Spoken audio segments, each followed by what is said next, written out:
Bonjour les amis, bienvenue sur cette émission de vlog, toute nouvelle émission sur ma chaîne. Aujourd'hui, je vais te montrer mon setup au grand complet, ce que j'ai acheté sur Amazon.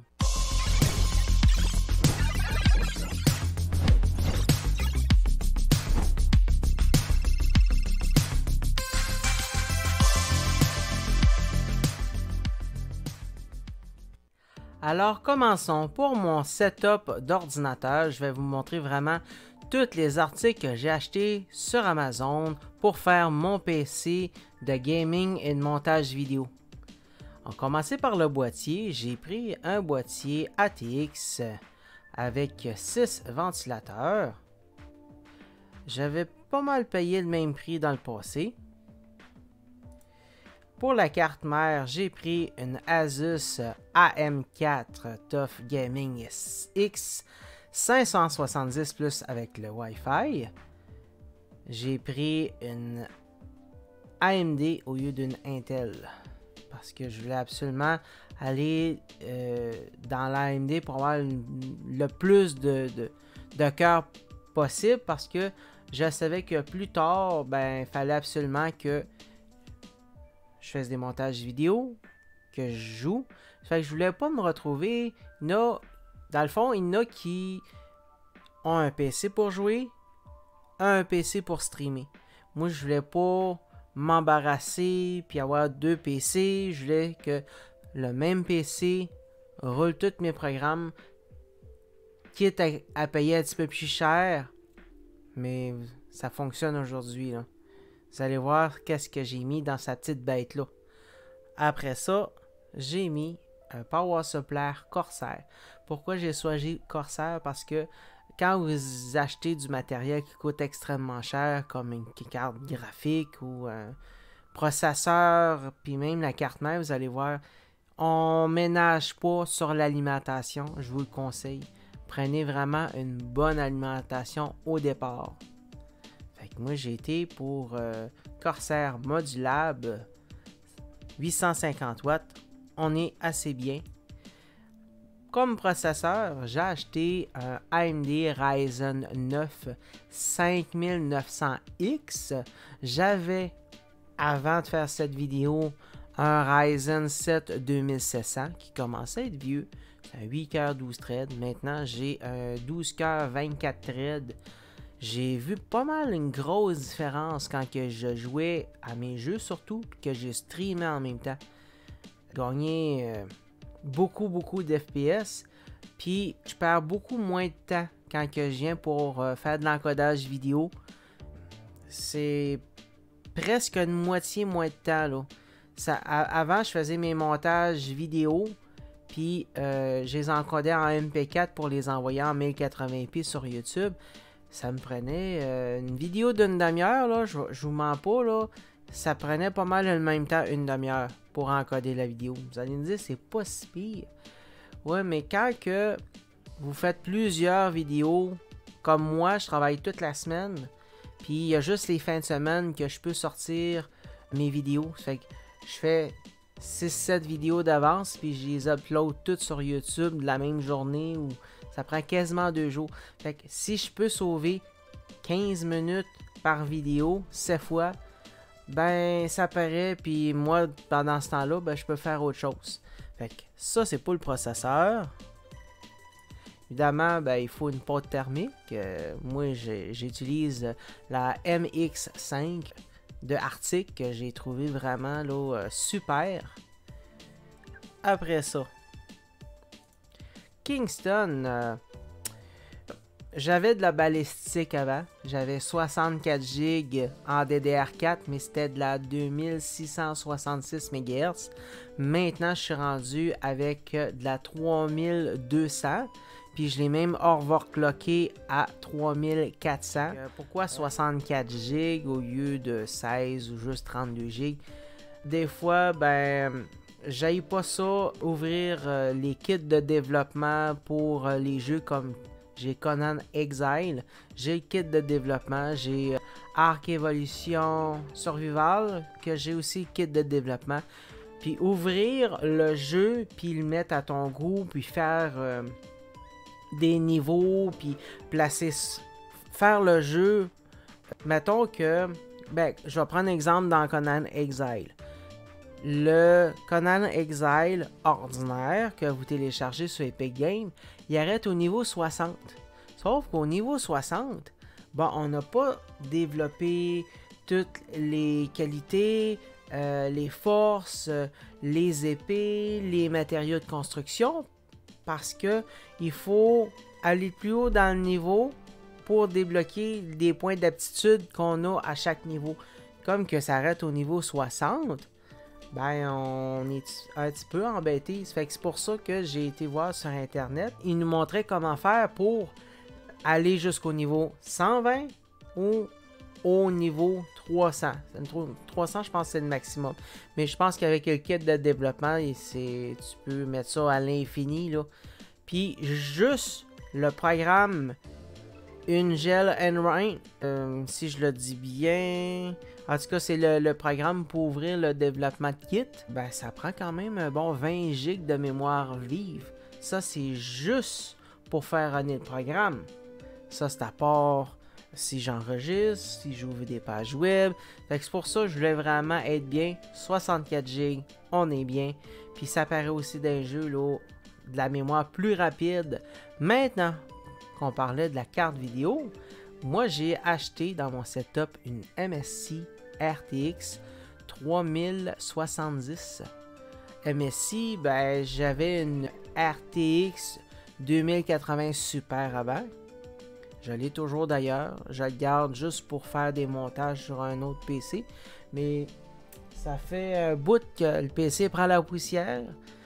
Fait que je fais tout sur mon PC de streaming maintenant. Pourquoi que j'ai acheté une 3070 puis que j'aurais pu garder ma 2080 Super. Elle faisait vraiment l'ouvrage.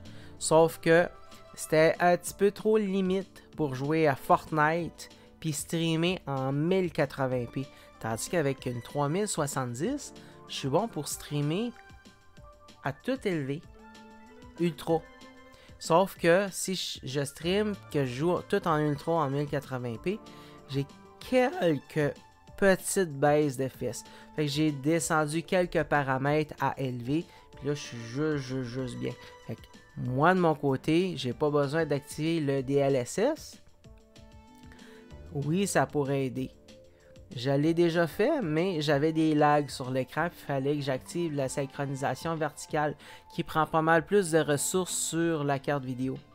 Fait que c'est pour ça là, que j'ai opté pour une meilleure carte. Maintenant, pour le stockage, j'ai 2 ports NVMe sur ma carte mère. Alors, j'ai acheté 2 NVMe SSD de 1T chaque pour faire du montage pour que ça y aille vraiment le plus rapide possible aussi pour ouvrir les jeux. J'ai aussi acheté un SSD ordinaire de 1 Tera juste pour stocker mes vidéos puis mes backups que je fais. Oui, j'ai changé les ventilateurs.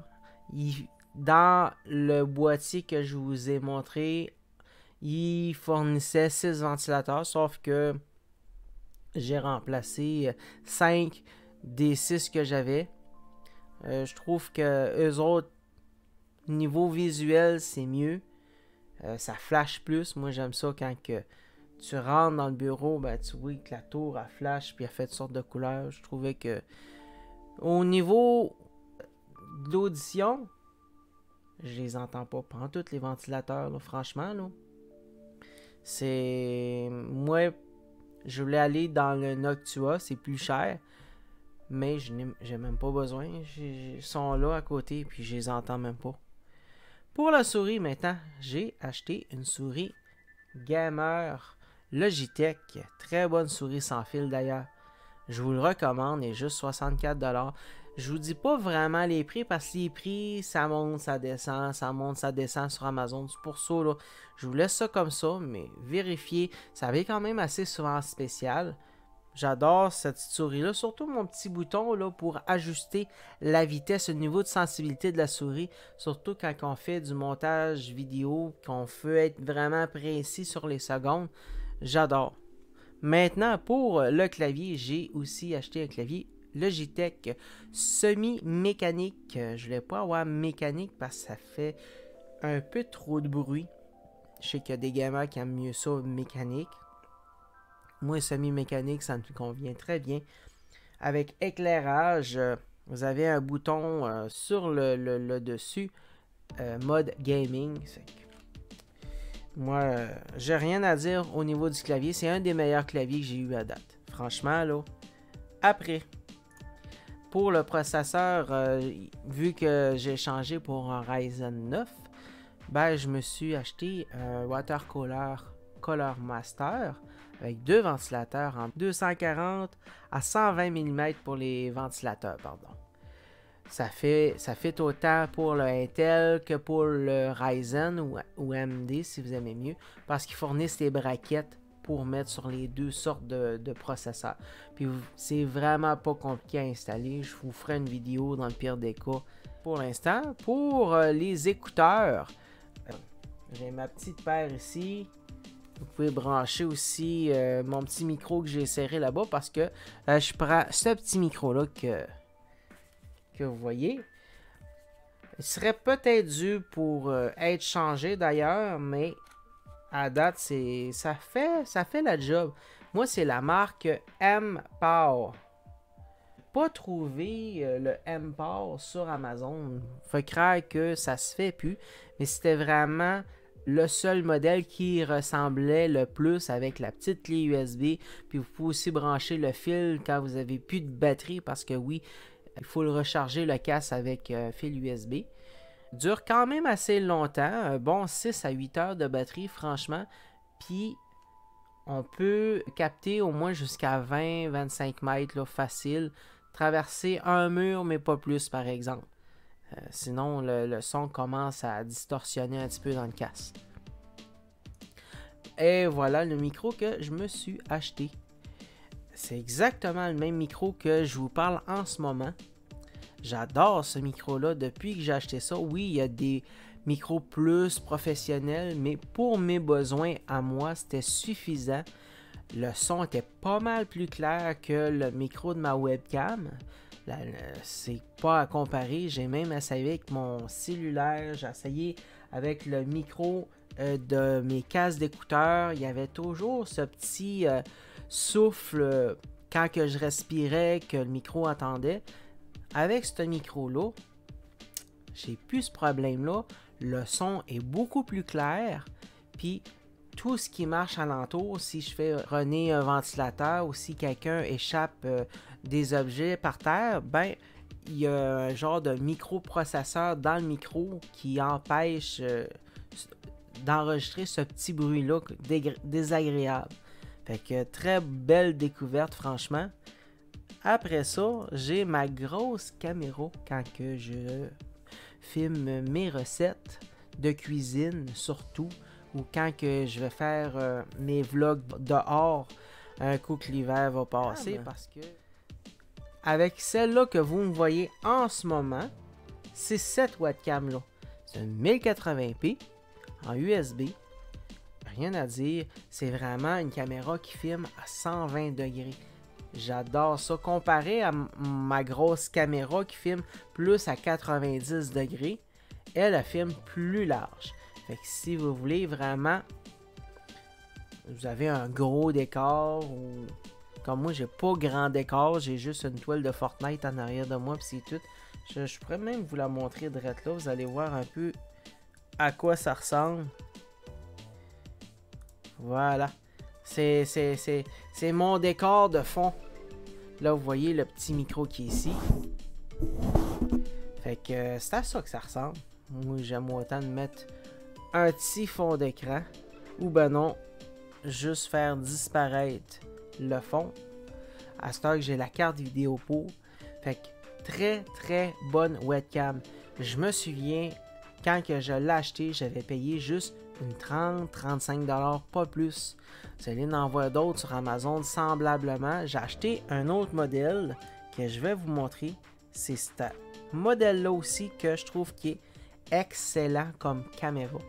1080p, ça fait la job.